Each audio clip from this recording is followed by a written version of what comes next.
আপনাদের এই এলাকায় আপনারা বলছেন আপনাদের দেখাশোনা মতে সাদাবাজি হয় কিনা বলেন? হয় কারা বলেন? এটা হাত তোলেন তো।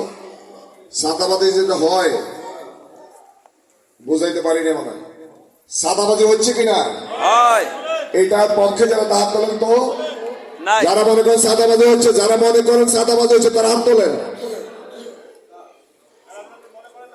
তার মানে তারা মনে করতেছে সামনে ওনারা বলতেন সাদাবাজি হচ্ছে না। সাদাবাজি হচ্ছে তো।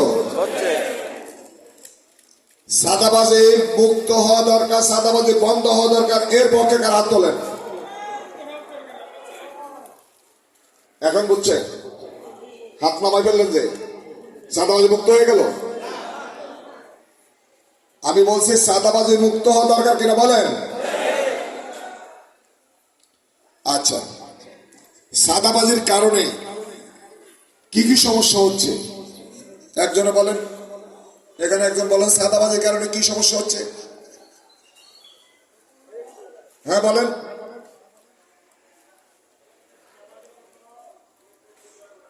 দ্রব্যমূল্যের মান বৃদ্ধি হচ্ছে এক। আর সাদাবাজির কারণে কি কি সমস্যা হচ্ছে? জি, নিরাপত্তাহীনতা সৃষ্টি হচ্ছে। তারপরে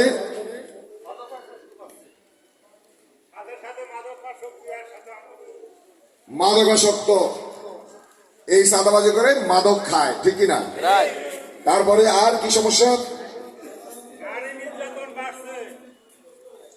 দরিদ্র মানুষগুলো ক্ষতিগ্রস্ত হচ্ছে। তারপরে নারী নির্যাতন, একজনের সম্পদ আরেকজনের লুট করে নিচ্ছে। তারপরে হামলা শিকার হচ্ছে। তারপরে ব্যবসা বন্ধ হয়ে যাচ্ছে। তারপরে বলেন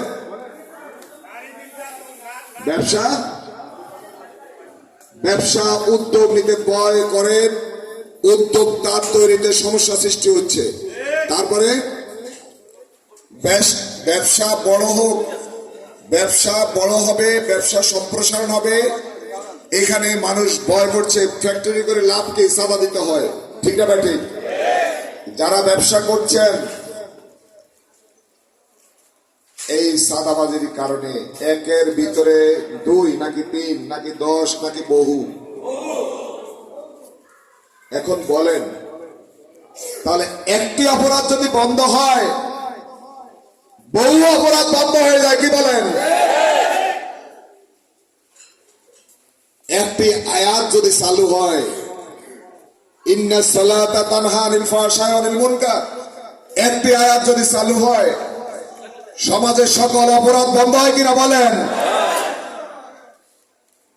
আমরা আসতেছি সেই কথার মধ্যে। তার মানে আমরা বুঝলাম সাদাবাজি হচ্ছে, এই সাদাবাজির কারণে আমাদের ব্যবসা বাণিজ্য, দ্রব্যমূল্যের ঊর্ধ্বগতি, তারপরে হামলা মামলা, খুন ডাকাতি, রাহাজানি, ছিনতাই যা হচ্ছে, এই মূল কারণ হচ্ছে সাদাবাজি, ঠিক কিনা? আচ্ছা বলেন, সাদাবাজি কারা করে? মঙ্গল গ্রহের লোক নাকি মাটির নিচের লোক? বাংলাদেশের সাদাবাজি কারা করে? আপনাদের এই সমাজে কি তারা বসবাস করে? তাদেরকে চিনেন?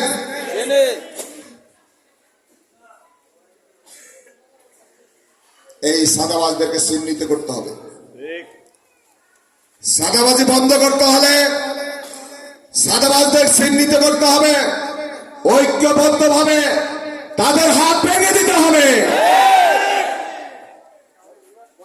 যারা অথর্ব, যারা নিষ্কর্ম, যাদের যোগ্যতা নেই, যাদের মাসল পাওয়ার যারা দেখাচ্ছেন, কেমন মানুষ?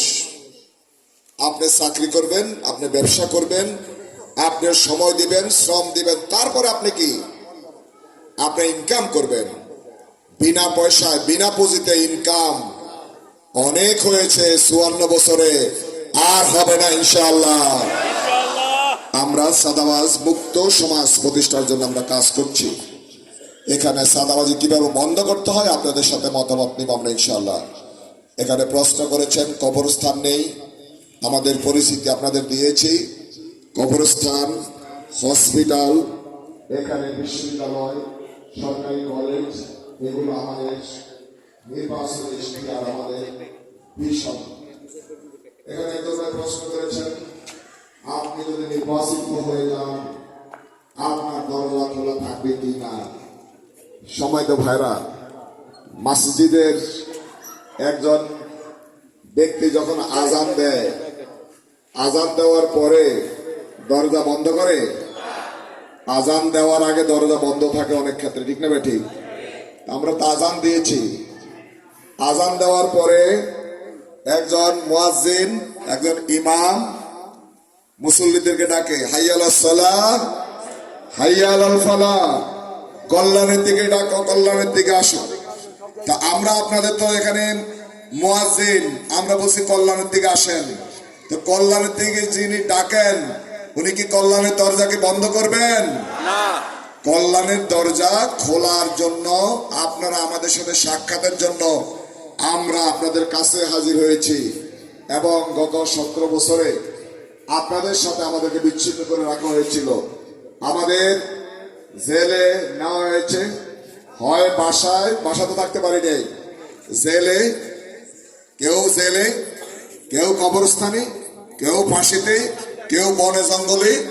এইভাবে আমাদের গত 17 বছর আমরা রাত কাটিয়েছি। আমরা অতীতের সকল সংস্কৃতি বন্ধ করে নতুন সংস্কৃতি চালু করতে চাই। আমাদের দরজা নয়, আমাদের বাসায় আপনারা ঘুমাতে পারবেন ইনশাআল্লাহ। আমি বলছি, আমরা যেখানে যাব আমাদের দরজা পর্যন্ত যেতে হবে না, আমরা আপনাদের দরজা পর্যন্ত আসবো ইনশাআল্লাহ। ঘুমাইতে দিবেন না? দিবেন কিনা বলেন? এমপি হওয়ার আগে গত 17 বছরে আপনাদের অনেকের বাসায় ঘুমাইছি, অনেকের বাসায় রাত্রি যাপন করেছি। আপনারা আমাদেরকে জায়গা দিয়েছেন। আমাদের জীবনটা এমনই, এমপি হয়ে যাওয়ার পরে ওই যে আপনারা 19 তলা, কেউ হয়েছে 10 তলা, এই সিস্টেম থাকবে না।